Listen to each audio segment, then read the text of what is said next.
This is conductive plastic. This is something that we use as an additive to our filament to make the filament conductive. We're able to control how conductive the filament is by changing how much of this stuff we add in. If we add a lot, the filament will be very conductive, and if we add only a little bit, then it's just barely conductive, which is enough to dissipate static electricity. You probably already heard about that before, so what makes this so special? Well, this stuff is TPU, which means it's flexible. It's actually pretty challenging to get a good electrical reading off of this when it's in concentrate form, mostly just because of how this stuff's made.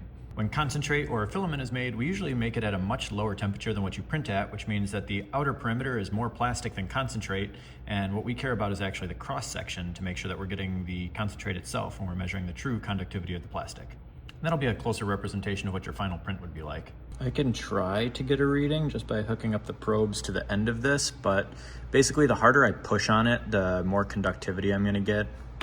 Oh, there it goes. Let's try this one more time. It didn't work. So what I do here to get a more consistent reading that doesn't depend on my skill is to use this silver paint. All I need to do is dab a little bit here on each end and then wrap that around the edges so I can hook up a probe to it. This is the boring part where we are quite literally watching paint dry. Actually, I have a gigantic brain and I can use this little thing to hold it so I can paint both ends and let them both dry at the same time. Brilliant. Okay, so now we just have to let this dry and that'll make it much easier to get a reading. Now that the paint's dry, I'm gonna hook up a probe onto each end of the filament.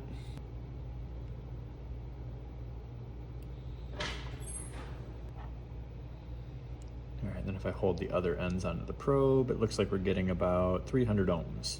This process isn't perfect. You saw that I got two different results by measuring the same piece in two different ways, but that's still close enough that I can at least get a general idea of how much of this I need to add into the filament to get a desired result.